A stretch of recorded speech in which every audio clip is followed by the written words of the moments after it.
আসসালামু আলাইকুম dear viewers. সে যতবার আসে ততবার টাকা চাই।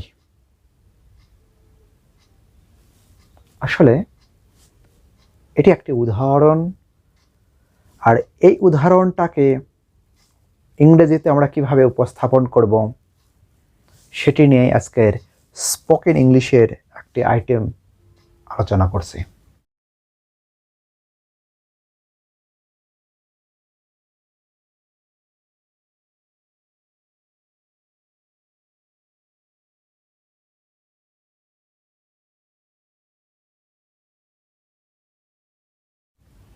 সে যতবার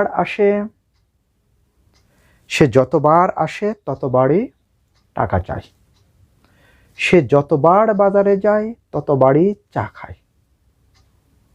এরকম যতবার ততবার নিয়ে কিন্তু আমাদের আজকের আলোচনা।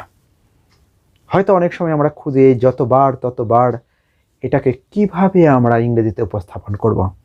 আমরা হয়তো বিভিন্ন পন্থায় অবলম্বন করার চেষ্টা করি, কিন্তু কোনটি উপযুক্ত বলে বিবেচিত বা উপযুক্ত মনে হয় সেটি আমরা জানিও না অথবা প্রয়োগ করতে পারি না। আমরা এখন দেখি কিভাবে এটি ব্যবহার করতে হয়।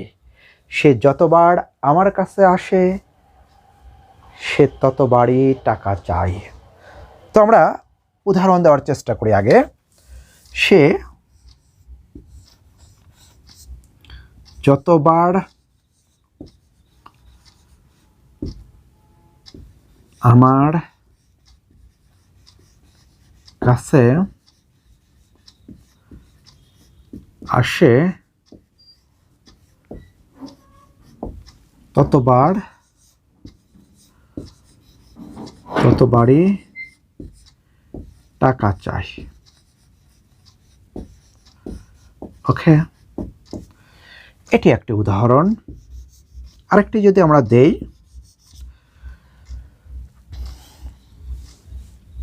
সে না বলে এবার বলি, তুমি যতবারই বাজারে যাও ততবারই চা খাও।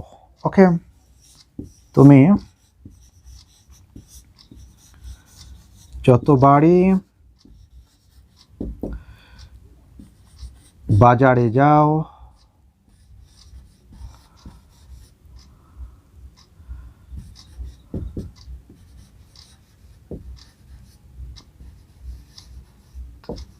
ততবারই চা খাও।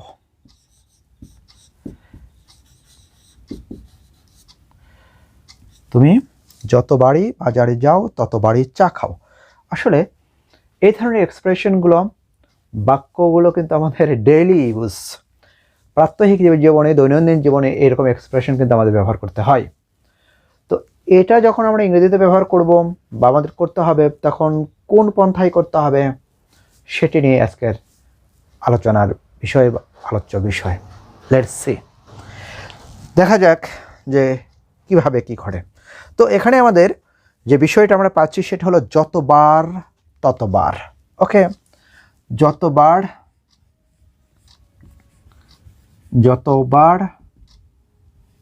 ততবার। এই যতবার ঘটনা ততবারই অন্য কোনো ঘটনা।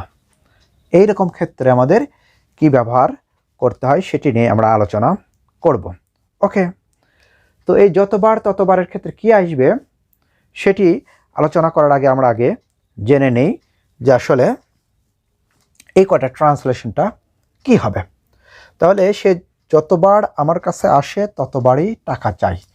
তো যে বিষয়টা ঘটে গুরুত্বপূর্ণ, যেমন আসার যে টাকা চাওয়াটা বা বাজারে যাওয়া যতবারই যাক, কিন্তু চা খাওয়াটা, এই যে শেষের যে অংশটা, এটা আমাদের আগে প্রথমে আনতে হবে। কি, সে ততবারই টাকা চাই। হি ওয়ান্টস মানি। ওকে, সে টাকা চায় ততবার যতবার।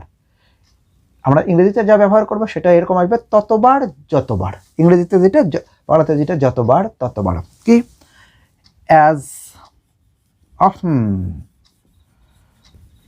অ্যাজ, তারপরে এই অংশটা লিখবো হি কামস টু মি।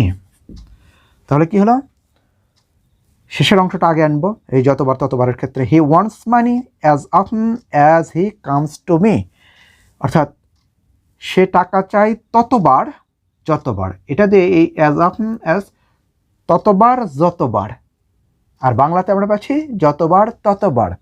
তাহলে বাংলাতে আমরা কি পেলাম, বাংলাতে পেলাম হলো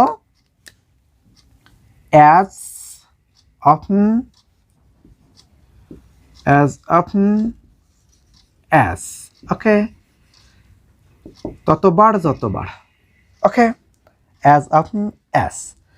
তো he wants money as often as he comes to me, tense অনুযায়ী আমাদের এটা প্রয়োগ করতে হবে, যেটা present indefinite tense, present indefinite tense, দুটো ক্লোজ আছে, আমাদের কিন্তু এভাবে উপস্থাপন করতে হবে। এরপরে এই যে শেষের অংশটা আগে আনতে হবে, তুমি যতবারই বাজারে যাও ততবারই চা খাও, তার মানে তুমি চা খাও, ইউ টেক টি, তুমি চা খাও ততবার যতবার, কি, as often as, okay, you take tea as often as, তুমি যতবার বাজারে যাও, তাহলে যতবার ততবার কাজ হয়ে গেল, you go to market, okay, বাজারের ইংরেজি শব্দ হলো মার্কেট। তাহলে you take tea as often as you go to market, তুমি চা খাও ততবার যতবার তুমি বাজারে যাও। তাহলে আমরা স্ট্রাকচার কি দেখতে পাচ্ছি, স্ট্রাকচার আমরা পাচ্ছি হলো, স্ট্রাকচার কিন্তু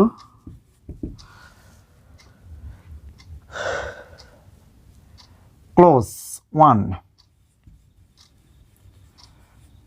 ওকে, plus as often as plus close two.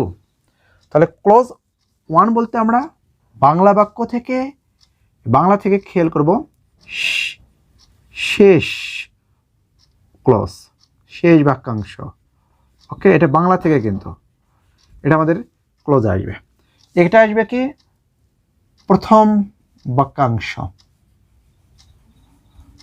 বাংলাতে আমরা যেটা দেখব সেই অনুযায়ী কিন্তু এটা আসবে, যে আমাদের ক্লোজ ওয়ান বলতে বাংলা বাক্যের শেষ বাক্যাংশ, আর ক্লোজ টু বলতে বাংলা বাক্যের প্রথম বাক্যাংশ। এই যে কোন কাজটা করে, টাকা চাওয়া, কোন কাজটা করে, চা খাওয়া, ওকে। তো নিয়মিতভাবে আসলে কোনটা করে, কোন কাজটা করে, কোনো জায়গায় যাওয়া বা গমন করার পরে আসলে কোন ঘটনাটা বারবার ঘটায়, সেটা কিন্তু আমাদের আগে আনতে হবে। তো টেন্সের বিষয়টা নির্ভর করবে যেটা বাংলা বাক্যে আমরা কিভাবে প্রয়োগ করব, ঠিক আছে। সে যতবারই আমার কাছে আসতো ততবারই টাকা চাইতো। তাহলে he wanted money as often as he came to me, আমরা উড দিয়েও ব্যবহার করতে পারি, okay, he would want money as soon as he would come to me করা যাবে কিন্তু, অর্থাৎ ফার্স্ট টেন্সের ঘটনাটা, প্রেজেন্ট আছে, প্রেজেন্ট হচ্ছে, এটা আমরা বাংলার যে বাক্যটা ব্যবহার করবো সেটি। তো এখন বিষয়টা হলো এখানে জেনে থাকা দরকার যে যেহেতু দুটো ক্লোজকে যুক্ত করছে এই অ্যাজ অফন অ্যাজ, তাহলে এই অ্যাজ অফন অ্যাজটা কি, তো দুটো ক্লোজকে যুক্ত করা মানে হলো এটি কনজাংশন, ওকে, এটি কনজাংশন। তো যেহেতু কনজাংশন একাধিক শব্দ, তার মানে এটি হলো কনজাংশনাল ফ্রেজ, এটি মনে রাখতে হবে। তাহলে অ্যাজ অফন অ্যাজটা এখানে কনজাংশনাল ফ্রেজ হিসেবে ব্যবহৃত হয়েছে, ওকে। তবে এটি দুটো ক্লোজকে যুক্ত করেছে, এই দুটো ক্লোজকে যুক্ত করলে অবশ্যই সেটি কনজাংশন।